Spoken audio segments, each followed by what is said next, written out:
Hey guys, how's it going? Hope you're doing well. My name is Crown, and today I'm going to read you some very interesting stories that I hope that you're gonna love. And now, without further ado, let's go!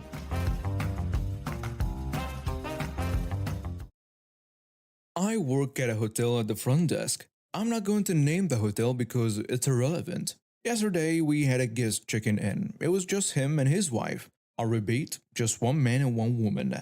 Basic math. What does 1 plus 1 equal to? 2. The day before his check-in, I had to call him to let him know that both of our presidential suites were unfortunately booked, and we would have to switch him to an executive suite. King, it's a big room. He got very upset. He yelled at me through the phone and said that he has a right to his presidential suite. He really did call the presidential suite his.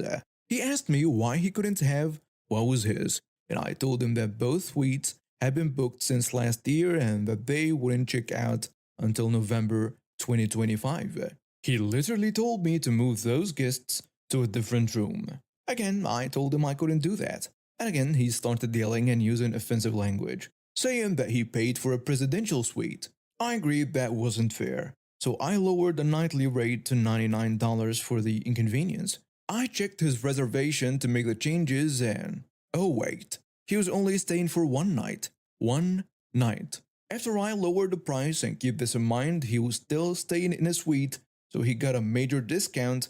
His balance went from $150 to $99. My manager really didn't want any problems that day. Instead of saying thank you or I appreciate it, he says, "It should be lower since you caused me so much stress. But whatever, I guess I'll just take it. You're useless anyway." The next day he checked in with his wife. I greeted them and asked under what name he was checking in. He stood there and threw his ID and credit card at me. He then kept talking with his wife about how he got downgraded because we were foolish and that we just don't know how important he is. Then he asked me again to move him to his presidential suite and proceeded to ask me who took the presidential suite from him.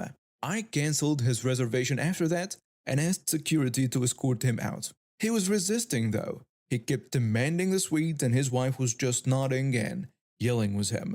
Long story short, he got banned from the hotel. It was just the audacity for me. So ridiculous, I swear. I'm a 23-year-old recent college graduate, and I've been living with my grandparents for the past few months. After finishing college, I was struggling to find a job in my field and couldn't afford an apartment of my own. My grandparents generously offered to let me stay with them while I got on my feet. At first I was hesitant, I didn't want to be a burden, and I worried it might be awkward living with them as an adult. But they insisted, saying they'd love the company. Plus, their house was huge. A beautiful old Victorian with plenty of space for all of us. What I didn't realize at the time was that my grandparents weren't your average retirees. Sure, they seemed like normal, sweet old folks on the surface, but there was a lot more to their past than I knew. It was a quiet Tuesday night when everything went down. I was in my room working on job applications when I heard a loud crash downstairs. At first I thought maybe Grandpa had dropped something in the kitchen, but then I heard unfamiliar voices, and my blood ran cold. I crept to the top of the stairs and peered down into the darkness. What I saw made my heart stop. There was a man in a ski mask, holding a gun to my grandmother's head. My grandfather stood a few feet away, his hands raised. The intruder says, "Where is the jewelry box, old man? And don't you try anything funny or the old lady gets it." I was frozen in terror, unsure what to do. Should I call the police, try to sneak out and get help? But then I noticed something odd. My grandfather didn't look scared. In fact, he seemed almost bored. Now, young man, there is no need for all this drama. Why don't you put that gun down and we can talk about this reasonably?" The intruder says, "Shut up. I'm not here to talk. Show me where you keep the valuables, or I'll blow her brains out." I couldn't believe how calm my grandfather was. Didn't he realize the danger they were in? But then I remembered something my mother had once mentioned offhandedly. Something about my grandmother's past career.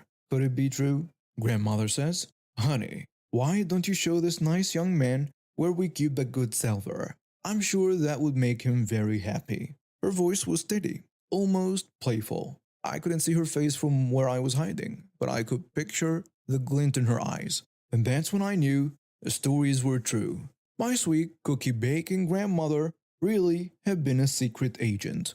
Of course, dear. Right this way, sir. My grandfather started leading the intruder towards the study, my grandmother still at gunpoint. I held my breath, wondering what was about to happen, and that's when everything changed in an instant. Quick as lightning, my grandmother spun around. Before the intruder could even blink, she had disarmed him and was holding his own gun to his head. The look of shock on his face was almost comical. Now then, young man, I think it's time we had a little chat about manners, don't you? What the? How did you? Didn't your mother ever teach you it's rude to interrupt? Now hands behind your back if you please. To my amazement, the would-be robber meekly complied. My grandfather calmly walked over and used his own belt to tie the man's hands. I'll go call the police, dear. Would you like me to put on some tea while we wait? That would be lovely, thank you. I finally found my voice and came stumbling down the stairs. Grandma, Grandpa, are you okay? What just happened? Oh, hello, sweetie. Did we wake you? I'm so sorry about that. We're just having a bit of unexpected company. Lady, you're insane. Let me go.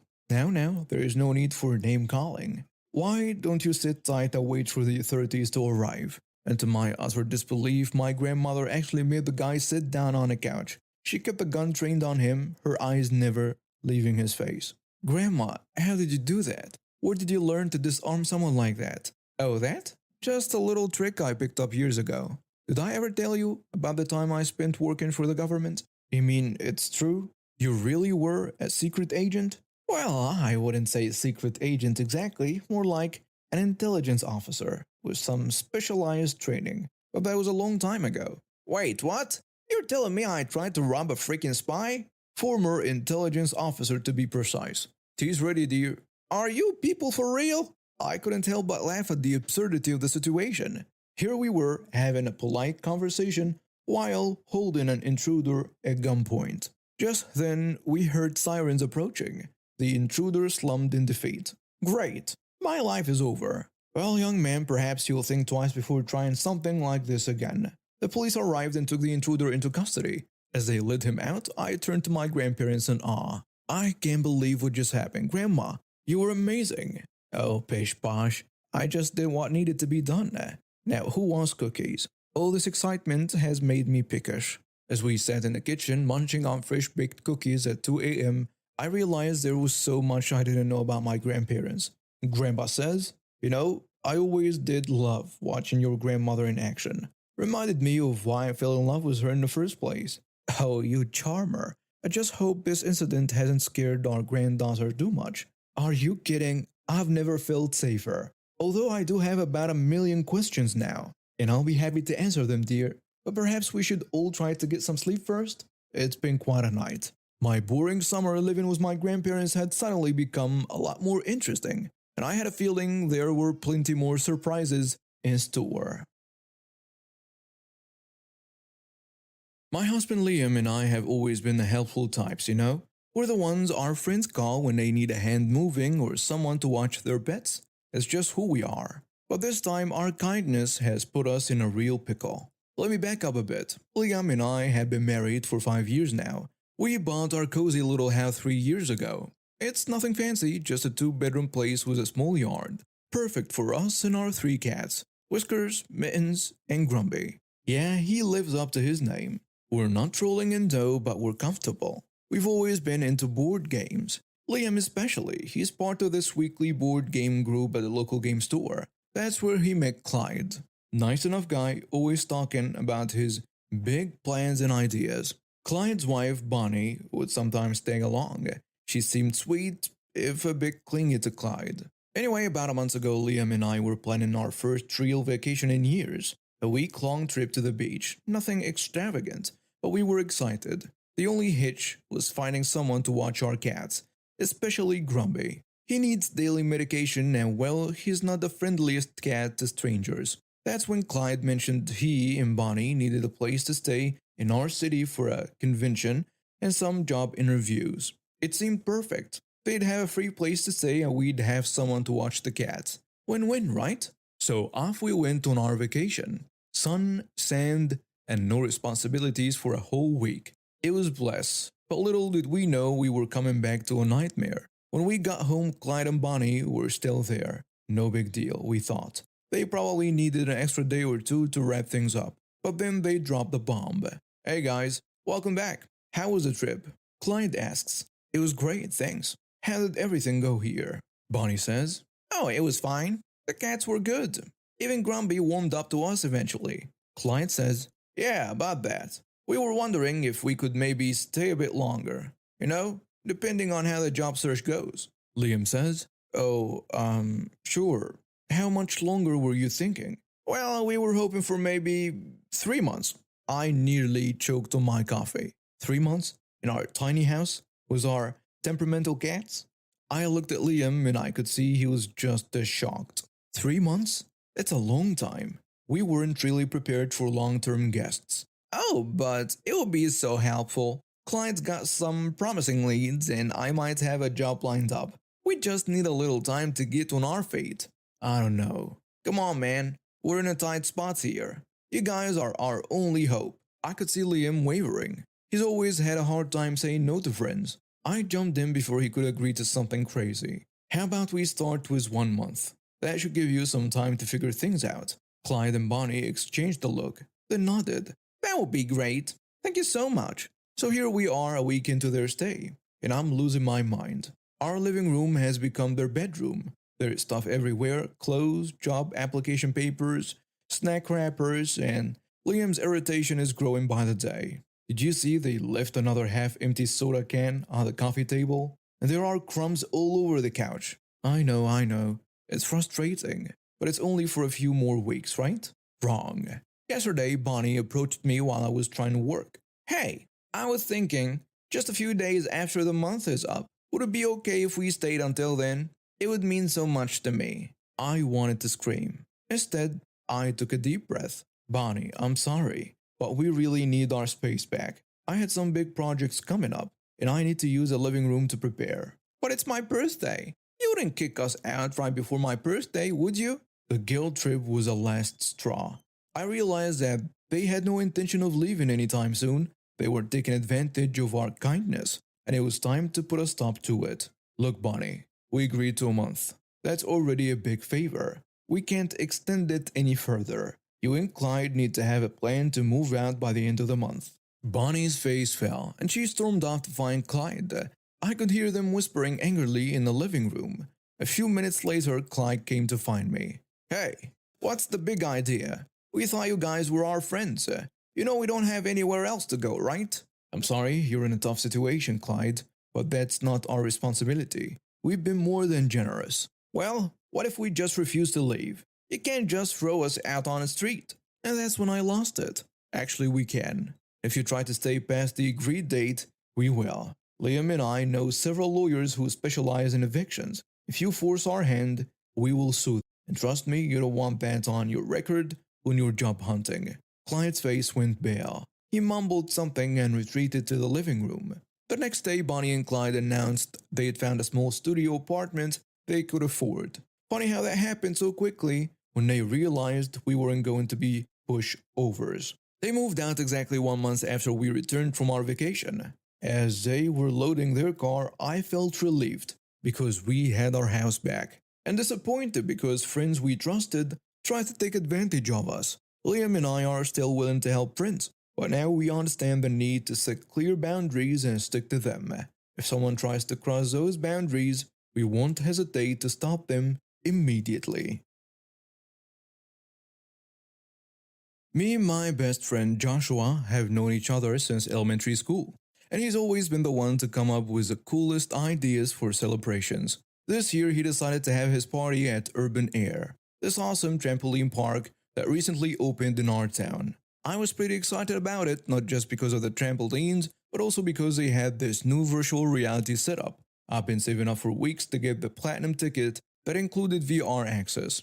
My parents aren't exactly rolling in cash, so I had to mow lawns and walk dogs all summer to afford it. When Saturday finally rolled around, I met with Joshua and our other friends at the park. We started off bouncing around, trying out different areas and just having a blast. After a while, I convinced two of my buddies, Mike and Chris, to check out the VR station with me. We got suited up and started playing this intense zombie survival game. Man, it was incredible. I felt like I was actually fighting for my life in a post-apocalyptic world. We were about halfway through when Joshua and the rest of our group showed up. Hey guys, how's the VR? Joshua asks. It's insane. You gotta try this. We finished up our game and gathered around the VR station, chatting excitedly about our experience.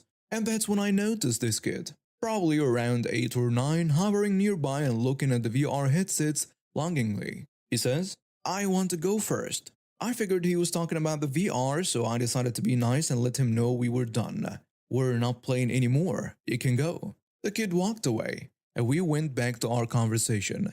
Joshua was suggesting we play hide and seek next, which sounded fun. We were just working out the rules when this woman stormed up to us, dragging the kid from earlier by his arm. He would like to do this because we paid for it. Her voice wasn't exactly yelling, but it was sharp and rude. We all kind of froze, not sure how to react. Joshua, always a level-headed one, pointed to a sign next to the VR station. He said, Please wait for staff for VR. Do you work here? Now, this is where it got really ridiculous. Joshua was wearing all black, a t-shirt and jeans. The staff at Urban Air all wear bright lime green shirts and have walkie-talkies. It was pretty obvious he didn't work there. No, he should have said that from the start. I was as she turned on her heel and marched away, still gripping her son's arm. We couldn't help ourselves. We all flipped her off as she left. Maybe it wasn't the most mature thing to do, but man, it felt good. After she was gone, we all just looked at each other in disbelief. Did that really just happen? What a psycho. I can't believe she thought Joshua worked there. I know, right? Do I look like I'm wearing a lime green shirt? We all burst out laughing, the tension breaking. But I couldn't help feeling a bit sorry for the kid. It wasn't his fault his mom was such a Karen. You know what? I'm gonna talk to the staff about that kid. He seemed pretty excited about the VR. I walked over to one of the employees and explained the situation. They were really cool about it and said they'd keep an eye out for the kid to make sure he got a turn soon. When I got back to my friends, they were all grinning at me. Look at you, being irresponsible and stuff. Shut up. I just didn't want that kid's day to be ruined because his mom's a jerk. Speaking of ruined days, are we still on for hide and seek? And just like that, we were back to having fun. We spent the next hour playing the most epic game of hide and seek ever. I managed to find the perfect hiding spot behind some foam blocks and won the first round. As we were wrapping up our game, I spotted the kid from earlier, grinning from ear to ear as he put on a VR headset. His mom was nowhere in sight, probably off complaining to some other poor soul. I caught the eye of the staff member I'd talked to earlier, and they gave me a thumbs up. Joshua came up beside me, following my gaze. Looks like your good deed paid off. Yeah, I guess it did. You know, for a minute there, I thought that Karen was going to ruin my birthday. Are you kidding? If anything, she made it more memorable. We'll be laughing about this for years. True. Hey, wanna go try the Ninja Warrior course? You're on. In the end, sure, we'd had a run-in with an entitled parent, but it hadn't ruined our day. If anything, it had brought us closer together. And who knows, maybe that kid would remember the cool teenagers who helped him get a turn at VR instead of his mom's behavior. And now we have reached the end of today's stories. Thank you for watching and see you next time.